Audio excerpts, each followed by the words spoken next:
Sveiki visi, šiandien su nutukimo chirurgu profesorium Antanu Mickevičium kalbėsime mūsų sekėjams aktualią temą apie cukrinį diabetą, ar nutukimo chirurgija gali padėti žmonėms sergantiems cukriniu diabetu. Tai kadangi tema yra tikrai aktuali ir labai plati, tai turėsime tokias 8 sesijas. Tai sekite mus Facebook'e, sekite mus Instagram'e ir į visus klausimus bus atsakyta. Sakyt, profesoriu, kokiais atvejais cukrinio diabeto, kai žmonės serga, yra rekomenduojamas chirurginis nutukimo gydymas? Tai pirmiausiai pats pavadinimas chirurginis nutukimo gydymas kalba apie nutukusius pacientus. Tai nutukimas yra konstatuojamas, kada žmogus turi kūno masės indeksą 30 arba daugiau. Ir kas yra pastebėta ir moksliškai įrodyta, kad pacientams, kurie serga antro tipo cukriniu diabetu ir yra nutukę, kas dažniausiai ir būna, chirurginis nutukimą koreguojantis gydymas labai efektyviai veikia antro tipo diabetą. Taigi mes galim kalbėti, kad visiems pacientams, kuriem konstatuotas nutukimas, tai yra kūno masės indeksas yra 30 arba daugiau ir yra nustatytas antro tipo cukrinis diabetas, pagal naujausias gaires galime rekomenduoti nutukimo chirurginį gydymą, tikėdamiesi, kad mes tuo pačiu pasieksime ilgalaikę antro tipo diabeto remisiją arba bent ženklų šios ligos pagerėjimą. Sakykit, profesoriu, ar tiesa, kad antro tipo cukrinis diabetas gali būti gydomas atliekant nutukimą koreguojančią operaciją?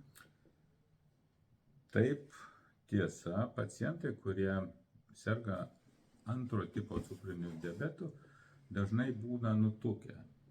Ir pastebėta, jog atliekant svorį koreguojančias skrandžio mažinimo operacijas, cukrinis antro tipo diabetas koreguojasi labai stipriai ir gali būti pasiekiama ilgalaikė remisija. Ką tai reiškia ilgalaikė remisija? Kad pacientas gali nevartoti medikamentų metų metais. Cukrinis antro tipo diabetas nėra pagydoma liga, tačiau kalbant apie remisiją, mes kalbame apie tai, kad cukraus kiekis kraujyje visiškai normalizuojasi, nereikalingi medikamentai ir žmogus gali gyventi normalų gyvenimą. Kartais,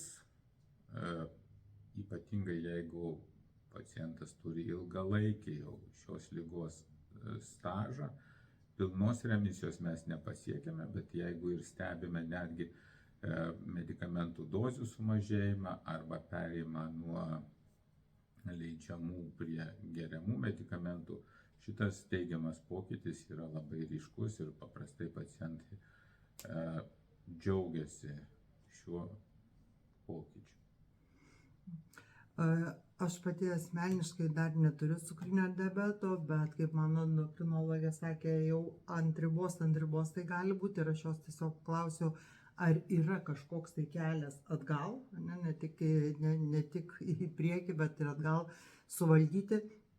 Tai vat, ką jūs man ir sakot, ir ką žiūrovams sakėt, tai man tą patį gydytoją pasakė, kad svorio mažinimas tai yra vienas iš būdų, kaip suvaldyti cukrinį diabetą. Tas tiesa ir negana to, chirurginė intervencija, kuomet yra įsikišama į virškinimo traktą, jinai yra dar efektyvesnė negu svorio netekimas tik dieta ir valios pastangomis, nes po chirurginės operacijos pasikeičia hormonų balansas, įsijungia kiti mechanizmai, ženkliai padidėja organizmo jautrumas insulinui, pasikeičia žarnyno mikrobiota ir dėl to, sakykime, tas diabetas regresuoja dar geriau negu svorio netekus tik tai valios pastangomis. Sakykit, profesoriai, kokiems žmonėms sergantiems diabetu yra siūlomas nutukimo chirurgija siūloma, tai yra skrandžio mažinimo operacijos? Pirmiausia, reiktų atkreipdėmėsi į tai, kad nutukimas yra iš principo susijęs su padidinta rizika susirgti antro tipo diabetu. Nutukusiam žmogui apskritai ilgainiui pradeda vystytis lėtinės ligos, tokios kaip antro tipo diabetas, padidintas kraujospūdis, miego apnėja, moterims policistinių ovarų sindromas. Ir visų šitų ligų visuma yra apibūdinama kaip metabolinis sindromas. Tuomet mes jau kalbame, reiškia, kad šitų ligų visuma, metabolinis sindromas, gali turėti įtakos ne tik žmogaus gyvenimo kokybei, bet ir sutrumpinti jo gyvenimą apskritai. Taigi, tokiu atveju mes kalbame jau ne tik apie svorio mažinimo chirurgiją, bet apie metabolinę chirurgiją, kuomet mes tikimės, kad skrandžio mažinimo arba kitaip antsvorį koreguojanti operacija įtakos daugelį šių ligų pozityvia prasme. Tai gali padėti ir sumažinti kraujospūdį ir pasiekti ilgalaikę remisiją cukrinio diabeto ir pagerinti situaciją dėl policistinio ovarų sindromo ir koreguoti kitas lėtinės ligas. Atlikti moksliniai tyrimai, kurie rodo, kad jei žmogus serga antro tipo cukriniu diabetu ir yra nutukęs, gydant svorį koreguojančią operaciją galima pasiekti antro tipo diabeto remisiją iki 85% pacientų.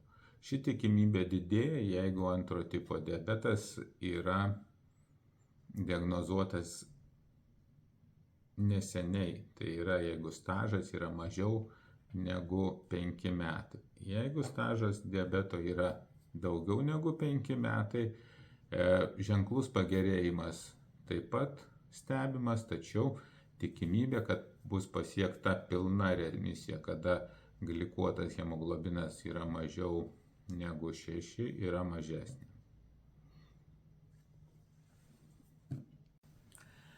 Tai profesoriau, dabar gal galite pakomentuoti, jeigu atlikta nutukimo operacija, skrandžio mažinimo operacija, kaip ta savijauta žmogaus būklė gerėja, kaip tas cukrinis diabetas atsitraukia ir tie simptomai mažėja? Tai atlikus skrandžio mažinimo operaciją iš tikrųjų įvyksta daugelis pokyčių organizme. Bet tam, kad juos suprasti, reikia pirmiausiai suprasti, dėl ko vystosi antro tipo cukrinis diabetas. Antro tipo cukrinis diabetas vystosi didžiąją dalimi dėl organizmo rezistentiškumo insulinui. Po daugumos nutukimą koreguojančių operacijų dėl suvartojamų kalorijų apribojimo, neigiamų balanso energetinių medžiagų ir svorio kritimo sumažėja rezistentiškumas insulinui, didėja jautrumas insulinui. Tai yra vienas pagrindinis vedamasis veiksnys. Taip pat pasikeičia mikrobiota žarnyne, pasikeičia balansas bakterijų, to dėka vėlgi